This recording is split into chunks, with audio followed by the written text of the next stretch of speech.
ಗದ್ಯ ಬಂಡೆದ್ದ ಮುಂಡರಗಿ ಭೀಮರಾಯ. ಬರೆದವರು ನಿಂಗು ಸೊಲಗಿ. ಏನೀ ಅನಾಹುತ? ರಾಯಚೂರು ಧಾರವಾಡ ಕಲೆಕ್ಟರ್ಗಳು ಕಣ್ಣಲ್ಲಿ ಎಣ್ಣೆ ಹಾಕಿಕೊಂಡು ಕೊಪ್ಪಳ ಕೋಟೆ ಕಾಯುತ್ತಿದ್ದೇವೆ ಎಂದಿದ್ದರು. ಆದರೆ ಭೀಮರಾವ್ ಕೆಂಚನಗೌಡ ಬಂದಾಗ ಕಣ್ಣು ಮುಚ್ಚಿ ಕುಳಿತಿದ್ದರೇನು? ಸರ್, ನಮ್ಮ ಸೆಕ್ಯೂರಿಟಿ ಗಾರ್ಡ್ಸ್ ನಮಗೆ ವಿಶ್ವಾಸಘಾತ ಮಾಡಿದ್ದಾರೆ. ಮಕ್ತುಮ್ ಸಾಬ್ ಮತ್ತು ಅವನ ಸಂಗಡಿಗರು ನಮ್ಮಲ್ಲಿ ಕೆಲಸಕ್ಕಿದ್ದು ಅವರ ಪರವಾಗಿ ಕೆಲಸ ಮಾಡಿದ್ದಾರೆ. ಅವರೇ ಕೋಟೆಯ ಬಾಗಿಲು ತೆರೆದಿದ್ದಾರೆ. ಮೇಜರ್ ಹ್ಯೂಜಸ್, ಈಗ ಸಮಯವೆಷ್ಟು? Sir, it is 9:30 PM, 30th May 1858, sir. I C. ನೀವೀಗ ಇನ್ನೊಂದು ಗಂಟೆಯಲ್ಲಿ ಅಶ್ವದಳದೊಂದಿಗೆ ಇಲ್ಲಿಂದ ಹೊರಡಲು ಅನುವಾಗಿ. ನಾಳೆ 31ರ ಬೆಳಗ್ಗೆ ಇಲ್ಲಿಂದ 26 ಮೈಲಿ ದೂರವಿರುವ ಕೊಪ್ಪಳಕ್ಕೆ ಹೋಗಿ ಕೋಟೆಯನ್ನು ವಶಕ್ಕೆ ತೆಗೆದುಕೊಳ್ಳಬೇಕು. ಎಸ್ ಸರ್, ಬಟ್ ನಮ್ಮ ಸೋಲ್ಜರ್ಸ್ ಕಡಿಮೆ ಇದ್ದಾರೆ. ಭೀಮ್ರಾವ್ ಜೊತೆ ಹೇಗೆ ಫೈಟ್ ಮಾಡುವುದು? ಅವರೊಂದಿಗೆ ಹೋರಾಡುವುದು ಸುಲಭವಲ್ಲ sir. You fool! No sir.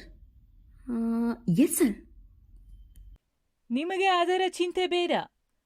ಮುಂದೆ ಹೋಗಿ ಪರಿಸ್ಥಿತಿ ಪರಿಶೀಲಿಸಿ.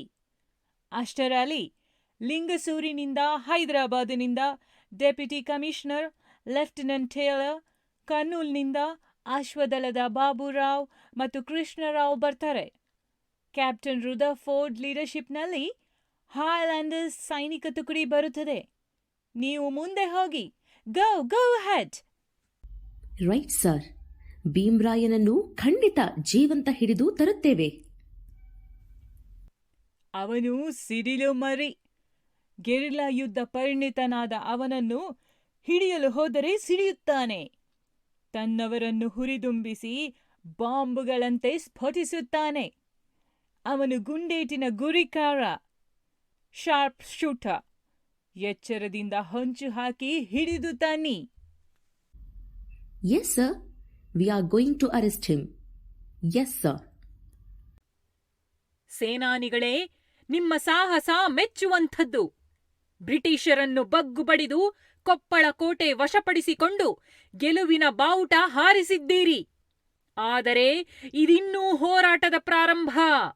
ಬ್ರಿಟಿಷರು ನಮ್ಮ ನಾಡು ಬಿಟ್ಟು ತೊಲಗುವವರೆಗೂ ಹೋರಾಡೋಣ. ಕೆಚ್ಚೆದೆಯಿಂದ ಹೋರಾಡಲು ಸಜ್ಜಾಗಿರಿ. ನಾಳೆ ದಿವಸ ಮತ್ತಷ್ಟು ಸೈನ್ಯ ಬರೋ ಸಾಧ್ಯತೆ ಐತಿ. ಬಹಳಷ್ಟು ಮದ್ದುಗುಂಡು ಇವತ್ತ ಬಳಕೆ ಆದವು. ನಾಳೆ ಹ್ಯಾಂಗ್ರಿ ದಣಿ? ನನಗೂ ಅದ ಚಿಂತ್ಯಾಗೈತಿ.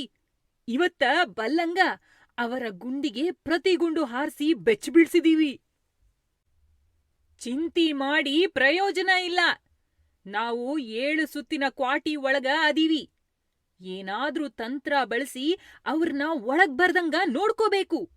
ಗುರಿ ಇಟ್ಟು ಬ್ರಿಟಿಷ್ ಅಧಿಕಾರಿಗಳ ಎದಿ ಸೀಳ್ಬೇಕು. ಸ್ವಾತಂತ್ರ್ಯ ಅನ್ನೋದು ದೇಹಿ ಅಂತ ಬೇಡಿದರ ಸಿಗುವ ವಸ್ತು ಅಲ್ಲ. ಹೋರಾಟಕ್ಕೆ ಇಳಿದೀವಿ.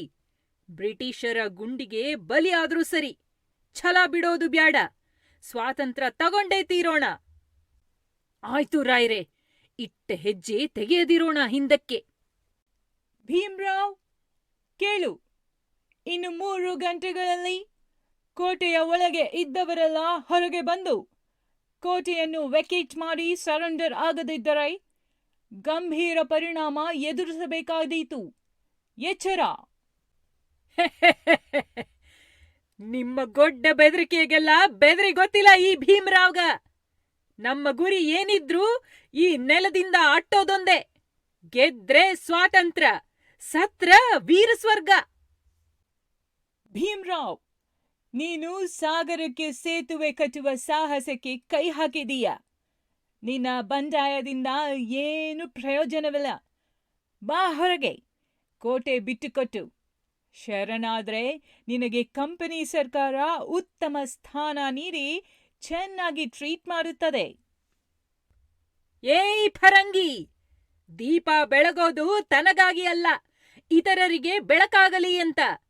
ನಮ್ಮ ಹೋರಾಟ ನಮ್ಮ ಜೀವಕ್ಕಲ್ಲ, ನಿಮ್ಮ ದಾಸ್ಯದಿಂದ ಈ ನಾಡಿನ ಬಿಡುಗಡೆಗೆ ನಾವು ಇಟ್ಟ ಹೆಜ್ಜೆ ಹಿಂದಕ್ಕೆ ತೆಗೆಯುವುದಿಲ್ಲ. ದಾಸ್ಯದ ಅರಮನೆಗಿಂತ ಸ್ವಾತಂತ್ರ್ಯದ ಸೆರೆಮನೆಯೇ ಲೇಸು. ಕ್ರಾಂತಿ ಎಂದೂ ಹಿಮ್ಮುಖವಾಗಿ ನಡೆಯೋದಿಲ್ಲ. ಜೈ ಕನಕರಾಯ, ಜೈ ಮೃಡಗಿರೀಶ,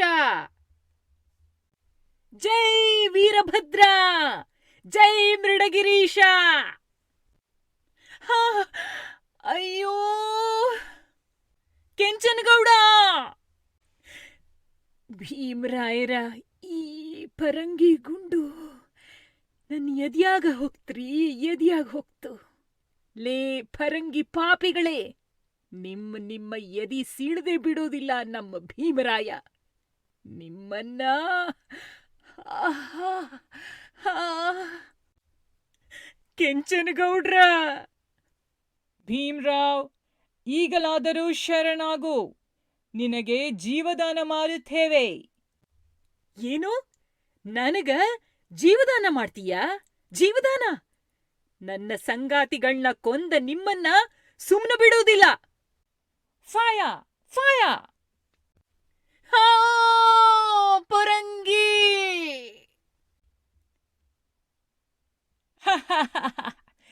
ಮುಂದರಗಿ ಭೀಮರಾಯಗೆ ಗುಂಡು ಬಿತ್ತು. ಗೆಲುವು ನಮ್ಮದೇ.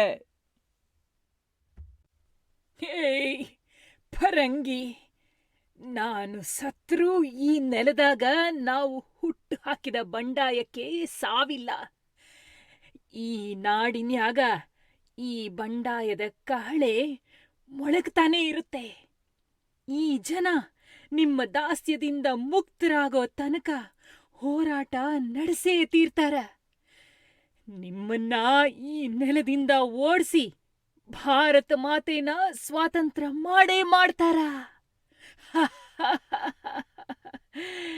ಜೈ ಮೃಡಗಿರೀಶ, ಜೈ ಕನಕ